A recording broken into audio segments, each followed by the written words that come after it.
अस्सलाम वालेकुम, welcome to my YouTube channel shining stars.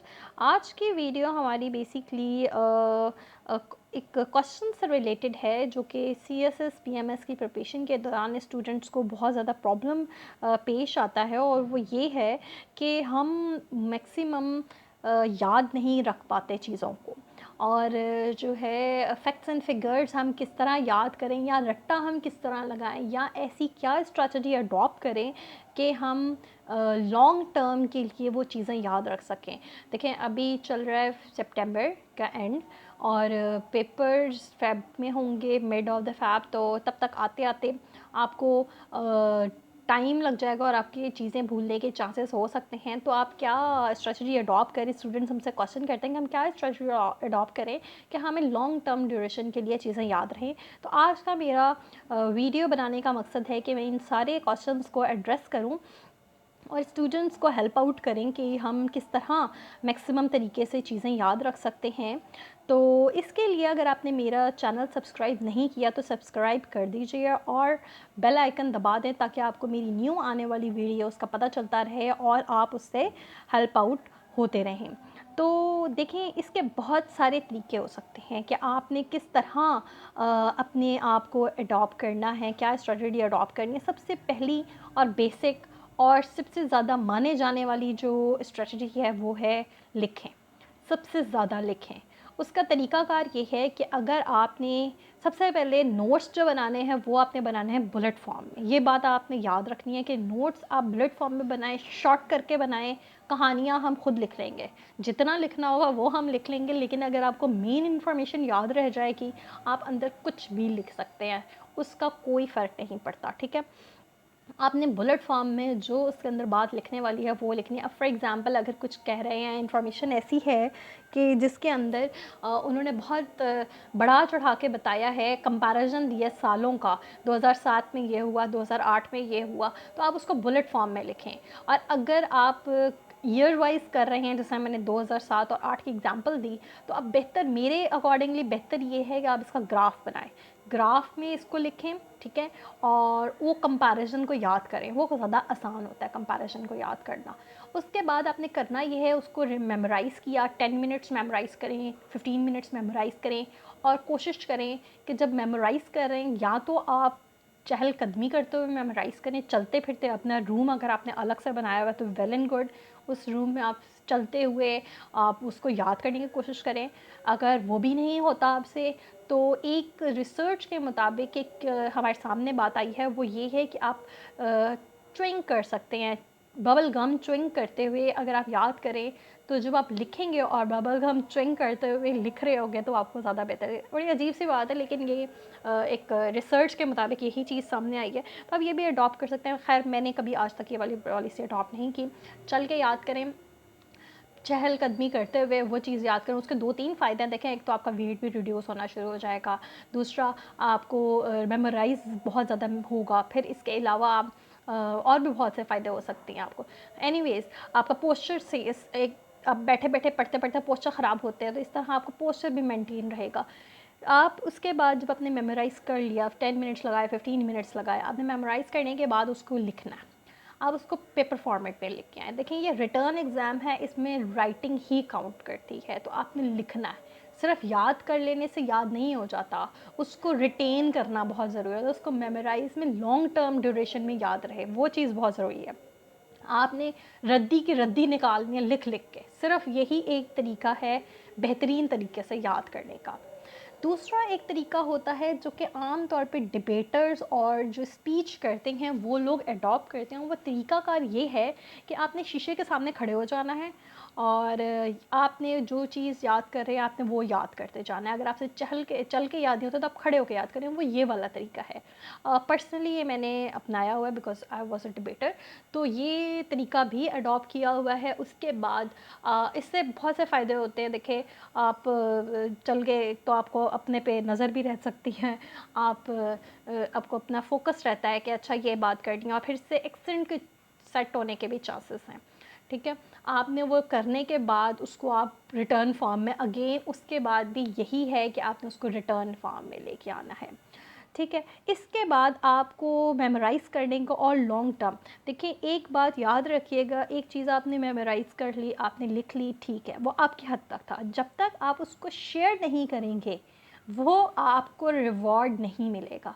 हम यहाँ जो वीडियोस बनाते हैं, जबकि हम अपनी अटेम्प्ट भी देने जा रहे हैं, लेकिन हम यहाँ पे बताते हैं वो बेसिकली शेयर की ही तरीक़ाकार होता है। हम अपनी इन्फॉर्मेशन, हम अपने नोट आपके साथ शेयर करते हैं, तो ये देखिए ये हम शेयर कर रहे हैं, हम अपने आइडियाज़ आपको दे रहे होते हैं। अगर हम इसके अंदर सेल्फिश नेचर ले आएंगे तो ये एक बहुत बड़ी हमारा फ्लॉ होगा। तो ये चीज़ हमारे लिए नुकसानदेह है। आप दूसरों को हेल्प करें, जिसको जहाँ प्रॉब्लम आ रही है उसको हेल्प करें, उसको साथ शेयरिंग करें। आपने कोई अगर आपके पास नहीं है कि घर में आपका कोई सुनने वाला नहीं है कि आपको क्या सुने, तो कोई बात नहीं, आपके पास कोई घर में कोई पेट होगा, आप पेट को सुनाना शुरू कर दें। अगर इवन पेट भी नहीं है तो किसी दरख्त को चले जाएं, दरख्त के पास चले जाएं, उसको जाके बताएं कि भाई इसमें ये होता है, इसमें ये होता है।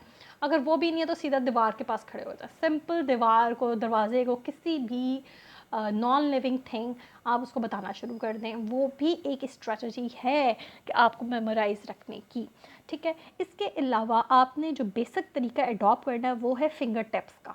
चीज़ें आप फिंगर टिप्स पे याद करें। फॉर एग्जांपल अगर हम एक ऐसे लिख रहे हैं, खैर ऐसे मैं प्रेफर नहीं करती याद करने के लिए, आउटलाइन वगैरह बिल्कुल भी प्रेफर नहीं करती, लेकिन खैर फिर भी अगर आप ऐसे रटने जा रहे हैं, एक आपने हर्डल्स ले ली या रिकमेंडेशन ले ली, उसके अगर पॉइंट्स हैं कोई 7-8, तो आपने उस तरह फिंगर टिप्स पे याद रखने कि भाई इसके अंदर 7 पॉइंट्स हैं, इसके अंदर 8 पॉइंट्स हैं, ये फिंगर टिप है, नंबर 1 में ये है, नंबर 2। बेशक सीक्वेंस इधर उधर हो जाए उससे कोई फ़र्क नहीं पड़ता, लेकिन आप इस तरह याद करना शुरू करें, ये बहुत हेल्प करेगा आपको फिंगर टिप्स वाली टेक्निक। फिर अच्छा, दूसरी बात जो हम कहते हैं कि रीडिंग करने से बहुत फ़ायदा है, लेकिन रीडिंग के साथ साथ अगर आप राइट करेंगे उससे ज़्यादा फ़ायदा है। ठीक है। एक रिसर्च के मुताबिक कहा गया है कि अगर आप जिस दौरान प्रिपरेशन करते हैं, चाहे वो आप CSS कर रहे हैं, PMS की कर रहे हैं, या इवन किसी भी एग्ज़ाम के लिए कर रहे हैं, या इवन आप अपनी यूनिवर्सिटी गोइंग की स्टडी कर रहे हैं, तो भी इवन आपने अपने साथ चॉकलेट का यूज़ ज़रूर करना है। इससे होता यूँ है कि आपके माइंड को ये बूस्ट करता है। ठीक है। उससे आपका माइंड बहुत शार्प फोकस करेगा। ठीक है। उसको एक तरह से सॉर्ट ऑफ कह सकते हैं कि ये इंटेलिजेंट करने के लिए बहुत ज़्यादा अच्छी एक गेम है ये। आप चॉकलेट रखें, कॉफ़ी का यूज़ करें, सर्दियाँ आने वाली हैं, कॉफ़ी हर किसी के घर में बने गए, कॉफ़ी का यूज़ करें। इस तरह की चीज़ें जिसके अंदर निकोटीन हो, तो आपको ब्रेन को बूस्ट करने का काम आए, वो चीज़ें। चाय अगर आप पीते हैं, चाय पिए, लेकिन इसका हर किसी ये मतलब नहीं है कि चाय का मतलब दूध पत्ती होता है, तो दूध पत्ती इज़ नॉट चाय। तो दूध पत्ती से परहेज़ करें, चाय पिएँ, सीधी सीधी चाय को चाय की ही तरह ट्रीट करें। दूध पत्ती तो बेइज्जती है बेसिकली चाय की, तो प्लीज़ चाय पिएँ और उस तरह याद रखने की कोशिश करें। अपने ब्रेन को ज़्यादा से ज़्यादा शार्प करने की, इंटेलिजेंट करने की यही तरीक़ेकार हैं। चॉकलेट मेरा अपना आज़माया हुआ तरीका है। जब आप पेन का डब्बा लेने जाएँ तो चॉकलेट का डब्बा लेके आएँ। ये बात आप मेरी लिख लें। चॉकलेट्स को अपने साथ ज़रूर रखें। इवन बच्चों के लिए कहा जाता है कि चॉकलेट्स खाएं। पता नहीं हमारे यहाँ ये मशरक़ी माएँ जो होती हैं वो चॉकलेट बच्चों को नहीं देने देती कि जहाँ दांत ख़राब हो जाएंगे, ये हो जाएगा, या बाकी सब कुछ देने देती हैं, लेकिन ये चॉकलेट से इनकार होता है। तो ये एक गलत चीज़ है। बच्चों को भी चॉकलेट्स दें और ख़ुद भी चॉकलेट्स खाएं अगर आप चाहते हैं कि आप शार्प हों, फोकस्ड रहें और अपना ज़्यादा याद रख सकें। उसका अगेन तरीका मैं दोबारा रिपीट कर देती हूँ। बुलेट फॉर्म में नोट्स बनाएंगे, आपको चीज़ें याद रहेंगी। जब बुलेट फॉर्म से हट जाएंगे, आपने पूरे पूरे पैराग्राफ बनाने शुरू कर दिए, कभी याद नहीं रहेगा। ज़िंदगी में आप रट्टा लगाने, हाफिज़ कुरान भी होगा ना, वो भी नहीं याद कर पाएगा, उसको भी इतने साल लग जाते हैं याद करते करते, हिफ्ज़ करते करते। ठीक है। तो आपको ये चीज़ें हैं, ये स्ट्रेटजीज़ हैं। और हाँ, अपनी डाइट का बहुत ज़्यादा ख्याल रखें। ये बात CSS एस्पिरेंट्स के लिए बहुत ज़रूरी है। अपनी डाइट, अपनी हेल्थ का जितना ख्याल रखेंगे उतना ज़्यादा अच्छे तरीके से परफॉर्म कर सकेंगे। उसका मतलब ये है कि अगर हमें नहीं पता होता हम कब किस वक्त अग्रेसिव हो जाते हैं, उसकी रीज़न अगर आप पीछे जाके कनेक्ट करें तो हमारे अंदर आयरन डेफिशिएंसी हो रही होती है। जब हम एग्रेसिव होना शुरू हो जाते हैं, हमारे अंदर चीज़ों की कमी आ रही होती है। हम कभी बहुत दफ़ा हम पानी नहीं प्रॉपरली पीते, जिसकी वजह से प्रॉब्लम्स आना शुरू हो जाती हैं। और वो यही वजह है कि हम फिर उस तरह रिटेन नहीं कर पाते, हम ज़्यादा रिमेंबर नहीं रख पाते पॉइंट्स को। तो ये सारी चीज़ें हैं। अपनी हेल्थ को अच्छा रखें, खाने पे ध्यान दें, देसी घी का इस्तेमाल करें, बहुत अच्छा है। ऑयलिंग करवाएं अपने बालों में। ज़ाहिर है आप एक बहुत बड़ा कॉम्पिटिटिव एग्ज़ाम देने जा रहे हैं, इस चीज़ को बहुत सीरियसली लें। और जो सबसे इम्पॉर्टेंट चीज़ है कि इस सब के लिए इसके बाद आपको अपनी ज़िंदगी के लिए, अपने आप के लिए कम से कम 20 से 40 मिनट ज़रूर निकालें, चाहे वो आप वॉक करें, चाहे वो आप एक्सरसाइज करें। मैं पर्सनली योगा करती हूँ सिर्फ़ और सिर्फ अपने माइंड को बूस्ट करने के लिए। तो ये चीज़ें आप पर्सनली अडॉप्ट करें तो आपको बहुत ज़्यादा फ़र्क महसूस होगा ख़ुद में भी। और हमें कमेंट में ज़रूर बताएं कि आप कौन सी स्ट्रेटजी अडॉप्ट करते हैं ज़्यादा से ज़्यादा रिमेंबर रखने के लिए चीज़ें, फैक्ट्स एंड फिगर्स याद रखने के लिए, और दूसरों के साथ भी, ताकि आप इस कमेंट के थ्रू शेयर कर सकें। अगर आपको मेरी वीडियो पसंद आया, लाइक और सब्सक्राइब ज़रूर करें। Stay tune, stay with us. अल्लाह हाफ़िज़।